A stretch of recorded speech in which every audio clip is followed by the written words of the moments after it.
Good morning, Rabotai. Welcome to Breakfast on the Class. Breakfast on the Class today is dedicated by the Daniel S. Loeb Torah Center Diamond Donors, Tatiana and Sunny Dur. In loving memory of Nishmat Sunny's father, Eli Dur, Eliyahu ben Sion Farida. For Refuah Shlema Fachana Batzim Afegan, Eliyahu Shimon Mazav Fortuné. Dedicated to Grace and Elliot Shubin on the birth of their beautiful baby girl, Rachel, from her number one uncle, Stephen. Fantastic, Stephen. What beautiful news. Balkon.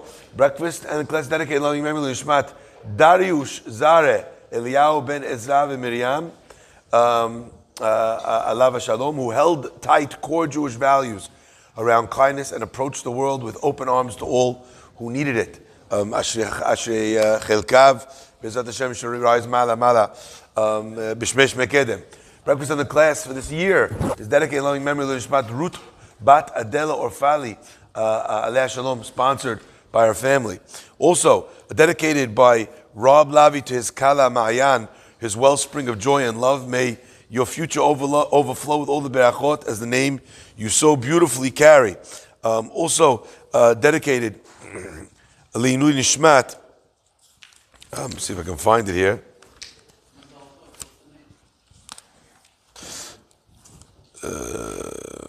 Mechila.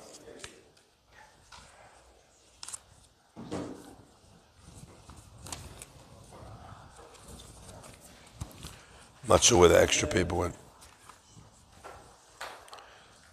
Bear with me. Here we go. No, still not. All right, I guess it was removed. It was the other one was for. Oh, is this it here? Here we go. Mechila, I found them. I have piles of paper here everywhere. I don't know what's going on. I killed the Amazon single-handedly. Dedicated in loving memory of their daughter, Mona Daniela Hadad Alea Shalom, Lilu Nishmat Menucha Bat Esther, sponsored by Esther and Alan Haddad. Also dedicated in loving memory of Charlie Ajmi Aleva Shalom, Lilu Nishmat Shaul Ben Nazira from the Ajmi family. Refuah Shlema anonymously donated for the speedy and complete Refuah Shlema of Dina Bat Dafna. Okay, my friends, let's begin. The Pasuk tells us, Haazinu Hashamayim Va'aretz. Also, of course, we cannot forget that the week of Kobru is sponsored by David E. Ash in honor of you and your substantial capacity to do good today and every day. My friends, Haazinu Hashamayim Va'adabera. Moshe Rabbeinu says, listen, O heavens, and I will speak. Tishma ha'aretz imrefi, let the land hear the words of my mouth. Ya'arof kam matar lekchi, let my words fall and flow upon you like the rain. Tizal katal imrati, and let my statements, the words that I'm trying to communicate to you, let them drip so ever so softly. Katal, like the dew. Kesi'irim ale desher chivivim ale esef, like the different kinds of rain on the grass, etc., etc. I mean, this is a highly agriculturally relevant sentence where we're defining all different types of rain and the different types of vegetation and how the vegetation is best benefited by which kind of rain. It's like, Moshe Rabbeinu was really letting you know that he's one of the Shiva Ro'im, that he spent time being one of the 7 shepherds.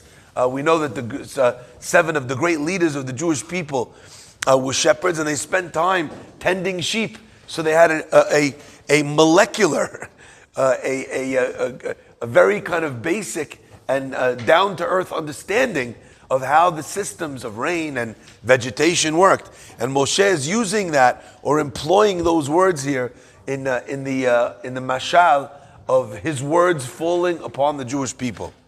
But my friends, I think there's something else that Moshe Rabbeinu is communicating to all of us as well. And I think that that's something which is incredibly important to enter into the Yemei Hadin, the days of judgment, with this understanding as well. Let me just share with you. There's a concept that where we say that, and Rashi pointed out, that Moshe Rabbeinu took the heavens and earth, Shamayim va'aretz, and he turned them into the witnesses. Haazinu Hashamayim. Listen, O heavens. right? Listen to my words. Listen to what I'm saying to the Jewish people. Says Rashi, why? Because if you're the witnesses, you'll be the ones that will carry out the reward and the punishment. Why? Why is that the job of the witness? As we mentioned once before, Yad ha'edim tiyeh bo barishona, the hand of the witnesses in the case, they're the ones that are the first to administer the punishment. So Moshe Rabbeinu was saying, if the rains and the beneficence of the cycles of rain and plenty working on earth are dependent on Am Yisrael's actions, so if I make the earth and I make the heavens the witnesses, they will carry out the reward and punishment, if you will, of the Jewish people's actions here on earth. But I think that there's something else which I think is very important to this idea of calling out for the heavens and earth to hearken in, to listen to what Moshe Rabbeinu was saying to the Jewish people. And I want to try and explain it in a very beautiful, a very useful way. You know, there's a famous and a beautiful answer, a question and answer that they ask when it comes to the holiday of Pesach.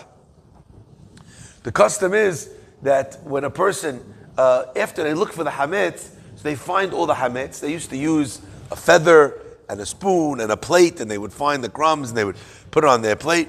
And the custom would be the next morning to take that plate and the feather and the spoon that they were using to gather all the hametz that they found in the various corners of their house, and they would burn it along with the hametz. And one of the great Hasidic Rebbes asked, why is it that you're burning this feather? Why do you have to burn the plate? Why do you got to burn the spoon? We have to burn chametz. Why are we burning this? And he answered something very beautiful. He said, we know that the chametz is a representation of the Yetzer Hara which sits within a person. Why is chametz represent the Yetzer Hara? Because just like the Yetzer Hara overinflates the importance and the excitement that we're going to have from the sins that we're going to make, the Yetzer Hara, his greatest trick is puffing up and turning something which truly is nothing into something in our eyes. So he makes you think that if you just do this sin, you're going to feel great. This is going to bring you so much enjoyment, so much pleasure. And you know what? Then the person falls in the trap of the Yetzer Hara. They do the sin, and invariably, how do they feel after they did the thing that was wrong? They feel terrible. So the Yetzer Hara sells you literally hot air, okay? The difference between chametz and matzah is just the rising of those same two ingredients. Flour and water, left alone, for a little bit too long, shifts from matzah to chametz. So chametz is a representation of the Yetzer Hara, or as the Sefarim tell it to us, the seor shebe'isa, the yeast in the dough. So my friends, said this Rebbe, you know why we burn the plate and the chametz and and the spoon and the feather along with the chametz? He said, because when you have something which is designed to look for the Yetzer Hara and for the sins in a Jew, that thing also needs to be burnt with the chametz. Something which is looking to find fault, looking to find the problems within somebody, that thing deserves to be destroyed. It doesn't deserve to be part of our world. When you have someone who's cynical and critical and negative, that person doesn't add to the world, they detract from it. They don't build the world, they destroy it. So that thing itself deserves to be destroyed. The halakha also over there, I often quote, is that when it comes to checking and looking for the chametz, a person is supposed to look with a candle, but he's not allowed to look with an avuka, with a torch, a big fire, more than one wick. And what's the reason? The Chazal tell us that we're scared of two things. Number one, that because the fire is big, he's gonna be too afraid to come close to the walls, right? To see in the cracks and crevices of where there's chametz, because the fire might catch on to the house. And the second idea is that maybe there'll be a sakana and the house will burn down. We're worried about the Jew who's not too religious and will stay away from checking properly, and the Jew who's way too religious and in order to be able to find the chametz is happy to get right in there and literally burn his house down. Okay? So my friends, I saw in this mashal exactly the point that we're seeing here today. Sometimes you have a person who's obligated to look for the chametz obligated to look for the mistakes that he makes in the levels which are within the parameters of his reach, both above and below. The crack that's not too high that it's out of reach when he's on his tiptoes, and not too low that he would have put it in, chametz into the wall, into some place for later, because it's too low beneath him. A person is judged on their scope and on their circle of influence, but not much more than that, because that's out of your realm of bechira, of free will. Now listen carefully.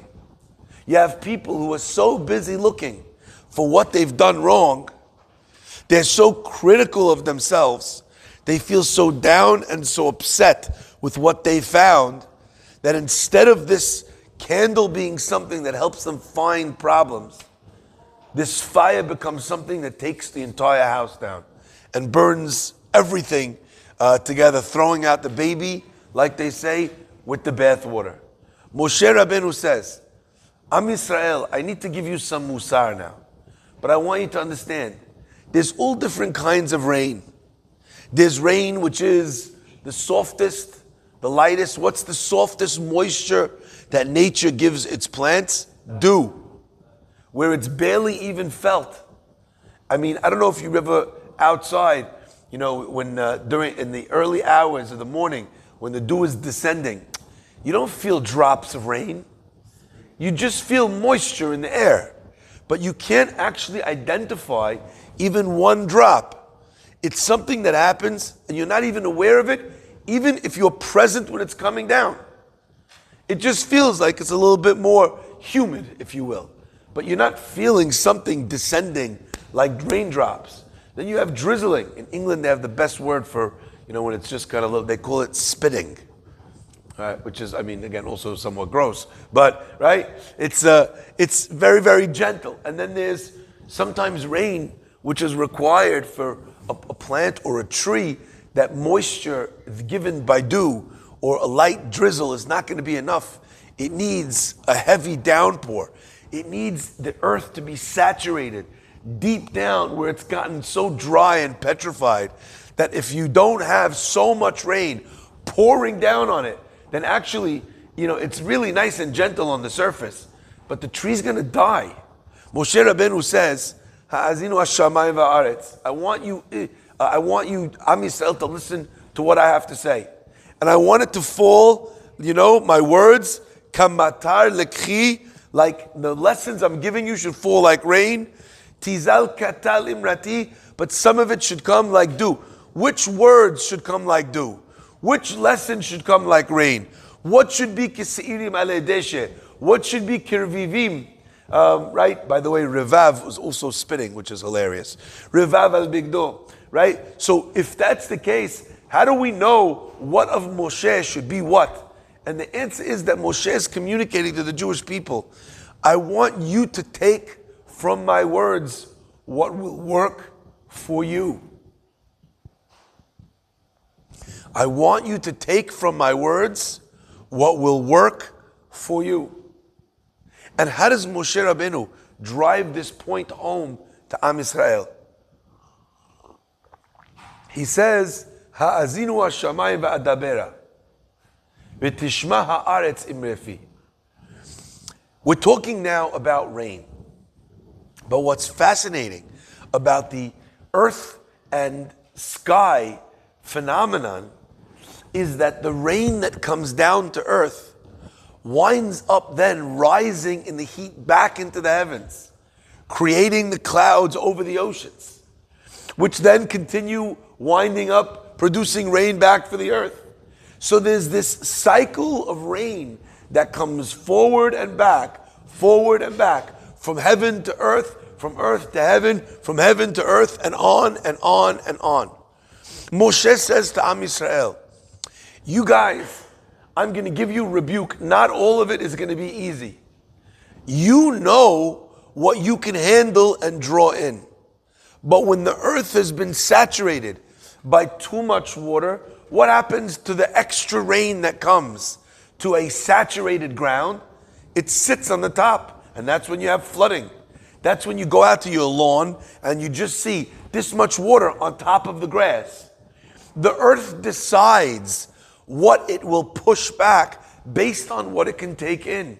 So Moshe says to Am Yisrael, in the Musar I'm going to give you, take what you can, accept the thing that you can handle as mist, take mist. If you can handle matar, take matar. But understand that all of this is in a cyclical manner. It will go back up to Shamayim and come back down to earth. Let me explain what that looks like in the process of a human being. You know, I had a while ago a fellow who came to me, he was very upset.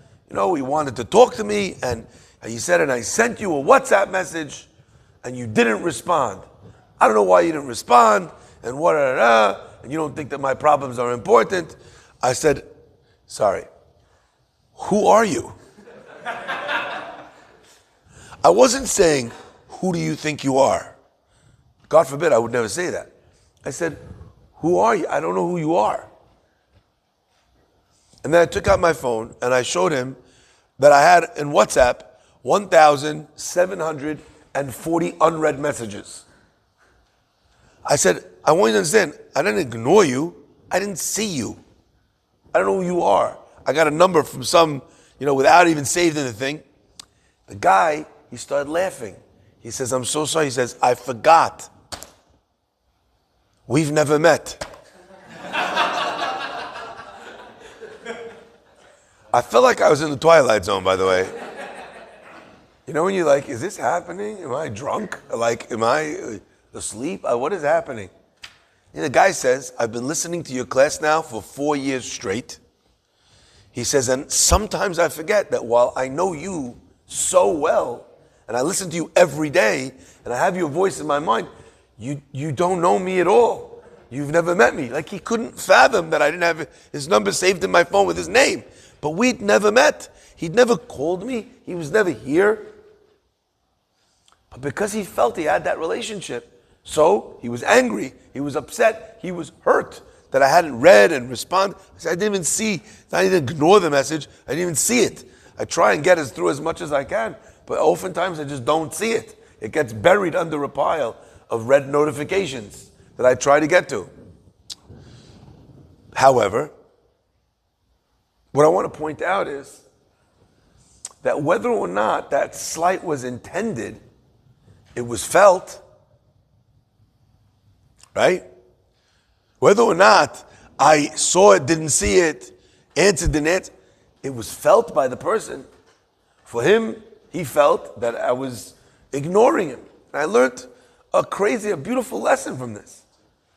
Sometimes the musar that we take from the experiences that we have, a lot of it is not relevant. And I can't take in all this musar. You know what? It's not my fault. And I don't know who you are. And we've never met. And you're expecting something that maybe, I don't know, it doesn't make so much sense that you should expect. But is there a musar in there that I should try harder to get back to more, see more, respond to more? Of course. When someone gives musar, when you go to a Torah class, you're hearing something, and something hits, and then you think to yourself, something, it's not really so relevant to me. The rabbi's talking about a guy who doesn't take care of his parents, who doesn't give them kavod, and he's mean to them. I'm not never mean to my parents. Maybe I don't call them, maybe I don't take care of them. I'm not mean. So what do? You take the whole musar, that you have to be better at kibut avaim, and you reject the whole thing. Moshe Rabbeinu says, learn from the heavens and earth. This comes down to you, from Shamayim. There's a reason why it came down from Shamayim. It was so that you should be able to take, if it's rain, heavy rain, deep, deep. If it's somewhat more surface level, surface. If it's just dew, dew. If Borei Olam chose to send you something from Shamayim, He sent you a person, He sent you a story, He sent you a Dvar Torah. People say, Rabbi, sometimes I think you're bugging my house. I said, what do you mean? It's like you were there in my house, And the argument I had with my husband, with my daughter, with my, talking directly to me. I said, I'm not talking directly to you. Hashem's talking directly to you. Why did I choose that story instead of that story? How come I chose this pasuk instead of that pasuk? There's no reason. No reason why when I opened the book, it went to this page or that page. When I was looking for something to teach, I found this or I found that. Borei Olam knows what the people need to hear. And he makes sure that in our life we experience the things we need to experience. We meet the people we're supposed to meet in order to be able to make the moves and learn the lessons that we're supposed to learn. But the Yetzer Hara's trick is such that if the mashal does not fit exactly, what does he tell you? If the glove does not fit, you must quit. That's the Yetzer Hara will tell you. Oh, he said mean. I'm not mean. Don't you think maybe there's something here for you to learn? The rabbi's talking about being honest in business. And he talked about like cheating on the contract. I don't cheat on the contract. You're not talking to me. All I did was wait until the person had no other choice, let him along until the end of the closing at one price. And at the very last second, when he had no other choices, then I switched the price on him and told him, if not, I'm going to walk away. By the way, people tell me, standard practice. Rabbi, it's nothing wrong. Everybody does this. I said, so everyone's a crook. So everyone is not keeping their word. So everyone is manipulating and everyone is taking advantage. What are you being mehadesh to me? Standard practice? I know already that standard practice in the world is to not be upstanding, righteous, honest individuals. Does that mean that that's the label you want slapped on your forehead? So my friends, if we're talking about something, understand, recognize how to take that message and internalize it. I shared a story over Shabbat a few days ago. A story I want to share again, just to drive home this point. The story goes as follows. There was a rabbi who comes to a shiva, and he sees that all the sons of the woman who passed away, all of them are big rabbis, chief rabbi, tzaddik, this one, that, Rosh Yeshiva, head of this, head of that. Anyway, he asked the family, he said, how did you merit to have every child in the family be such a great tzaddik, big rabbis? How'd you do that? What was the zechut? Anyway, the oldest son smiled. He said, let me tell you a story, you'll understand the answer. He says, when I was young and we first moved to Israel, so I went and transferred to a new gan, a new kindergarten. I'm sitting in the kindergarten, and the teacher right before Shabbat says to everybody, guys, I want you to go home and tell everyone should whisper in your mother's ear after she lights candles, whisper in her ear and say to her, you're the best mother in the world. I love you very much. Beautiful. Anyway, one kid raises his hand. He says, but Mora, what should I do? My mother doesn't have ears. Teacher feels terrible. The kid is now, everyone's looking. Kid feels bad, embarrassed. Says, okay, you could whisper it in your father's ears. Anyway, that night, the teacher, she feels bad. She calls the house. The husband answers. He says, she says to him, I'm really sorry. I just want to let you know what happened. In case your son comes home from school and he's very upset. I said over this thing, whisper in your mother's ear, how much you love her. And he said, he told me that I did not know that your wife doesn't have ears. I told him instead he could whisper in your ears. The father starts laughing on the phone. He said, I don't know what you're talking about. He goes, my wife has ears. Teacher's like, what? No, the kid said to me. He said, let me explain. He said, my wife is a tzaddiket. She wears a mitpachat, one of those head wraps, right? She wraps around the ears. The kid has never seen his mother's ears in his life. So he assumed that his mother had no ears.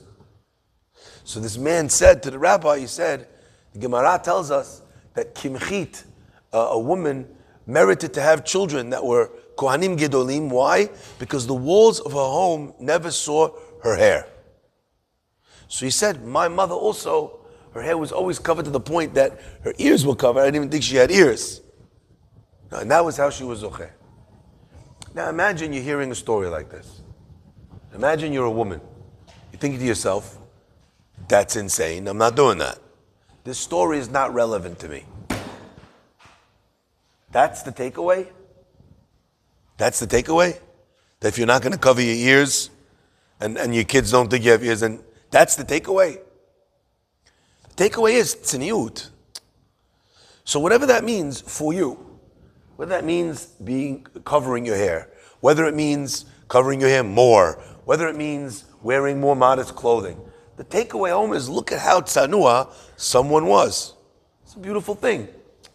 But the Yetzer Hara's trick is that he'll push everything away because he'll tell you it's out of your range. That's what Moshe is telling us here. A person who's looking to grow and who's looking to learn and who's looking to become something, what do? So Moshe Rabbeinu says, I bring to you the heavens and the earth as my witnesses. What he's expressing to them is, look at how they have figured out this cycle. And everything that does not get used winds up being recycled and comes back at a later point.